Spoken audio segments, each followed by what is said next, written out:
Hi there. What would you go back in time and tell your younger self? Well, today I'm with Susannah Cole, successful property investor, chatting in her lovely kitchen, and I want to ask you exactly that. But first, we publish plenty of videos every single week. There are more than 100 plus videos on this website to keep up to date with what we're doing. Press the subscribe button, press the bell icon, and you'll receive those notifications. Susannah, thank you very much for joining me. Oh, you're welcome. It's been great fun. We've been talking, as you can imagine, property non-stop. I wish you'd seen behind the scenes. It's a bit of a cheek saying thank you very much for joining me in your kitchen. But you let that one go. Yes, cheers. Thanks for the tea.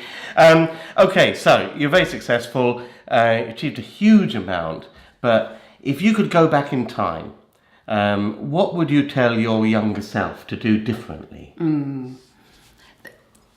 I have lots of about this, not one big thing. So I would say it's okay to fail. I know that sounds so cliched. And I, like many other entrepreneurs, ran a different business first. I ran a fair trade business with 5 shops, and it allowed me to understand turnover, stock, cash flow.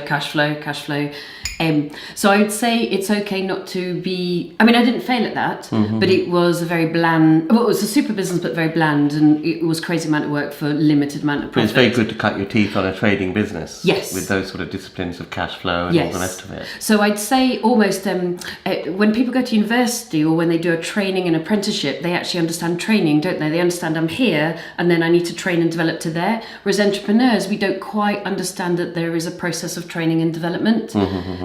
You just think that you're going to nail it. So I'd say it's okay to run a fairly average business and have all the speed bumps and difficulties, because that you then bring all of that knowledge later on. Okay, so what I guess you've kind of spun that quite cleverly, I think, because you have. What I'm trying to get to is something that you do differently. Okay.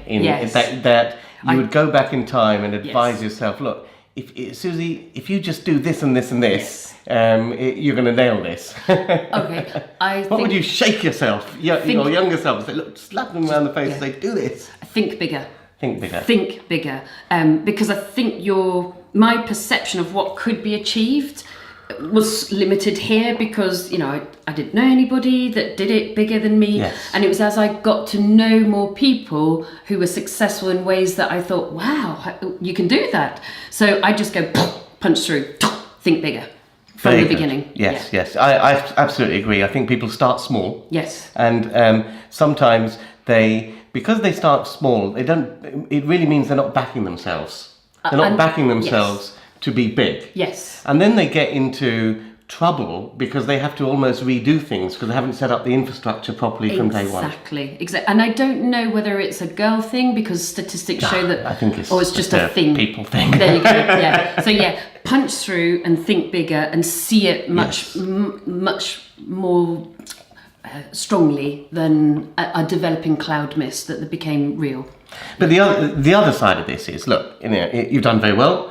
You haven't done. You've done many things that must have been very, very right. So, what do you think is looking back, is one thing that younger self did absolutely right that has really put you in the position you are in today? I was a little bit obsessed.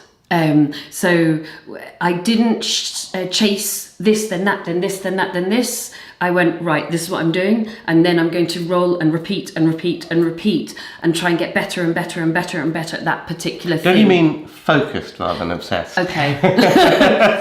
Yes.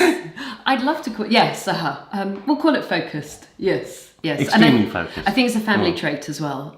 So I stayed on the one pathway, which was bring in funds, find discounted deals, and then put them together and make money out of them, whether it's a keep or a sell situation. That's a very good one. Because people don't do the rinse and repeat, because you get better and you do it more profitably the second, third, fourth time. Yes. And then you measure everything and you monitor it, and then you go, oh, this was this is probably the best thing we did, although it seems like a soft thing rather than a hard thing.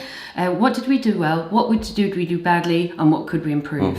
And after every project we did it, after every event we run, we do it. I'll do it after most pieces of work. What went well? What went badly? What could be done better? And that's that constant review, Yes. feedback loop. Yes, Otherwise, yes. you can't really, you're just waving in the wind. Really, Yes, and I don't want to bullshit myself. Yeah, Yes. yeah. Now, you've seen the film Back to the Future? Yes, I have. One Yes. of my favourite movies. I love that movie. I've seen it countless times. Now, any Back to the Future fan will know that there's a scene where Biff Tanner goes back in time and he gives his younger self the Sports Almanac Yes. with all the sporting results of when he was sort of younger, and he went along and bet on them, basically. So, you've got a DeLorean. Yeah. There's one document. Yes. There's one document you can go back and give younger self. Yes. What would be your Biff Tanner Sports Almanac? So the moment, because of where I'm at and because the first decade of growth was all about keeping, for me it would be understanding what the interest rates would be in the near and long-term future. And that's because then you can make the best placed decisions in terms of your investing you could possibly do. And had I had that almanac, I'd have bought even more properties to keep because Yes. interest rates were so low, but you're always trying to make this measured judgment Yes. as to where your safety margin is at. So your Sports Almanac would basically be the property market cycle. Yes, it would. And all the data that back Yes. that up, Yes. so that you could time the property market cycle exactly. Yes. Which Now- is basically the same as a Sports Almanac. So, what do you? This is a bit of a cheeky question.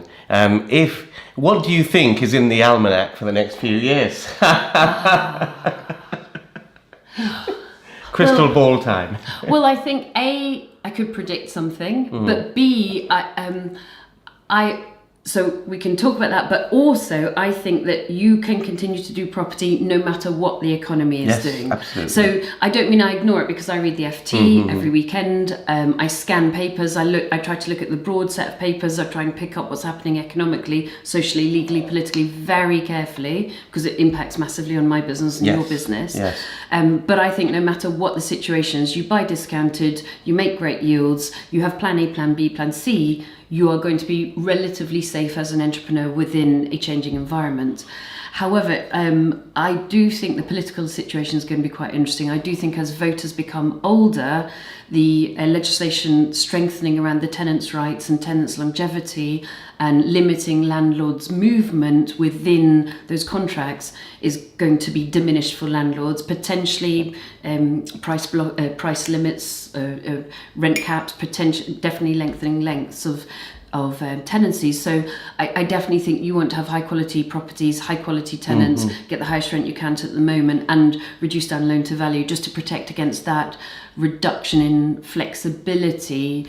So that was a great time after that crash. I mean, Yes. we filled our boots as well. But I think the key thing with property and the property market cycle is that there is a strategy for Yes. every phase in the cycle. 100%. And that's why we all adapt. Yes. And going back to what you said earlier about rinsing and repeating, Yes. that's the importance of rinsing and repeating, because current market conditions won't last forever. Correct. You'll have to change sooner or later. So rinse and repeat when the sun is shining, make hay. Yes, and weirdly, I just felt that urgency massively. It was like, a dog snapping at your heels the whole time. You have to do this as fast as possible before things change again.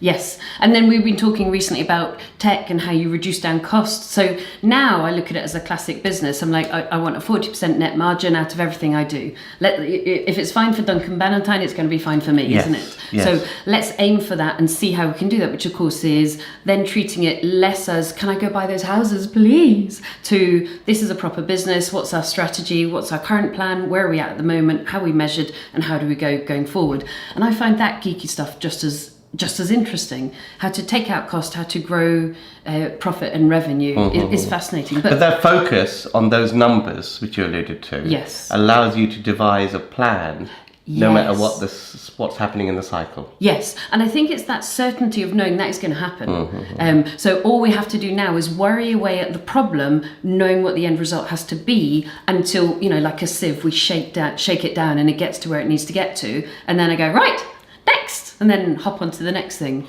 Now that's absolutely brilliant. We're going to carry on chatting off air. For you guys, watch the next video in the playlist series. Also subscribe, press the bell icon.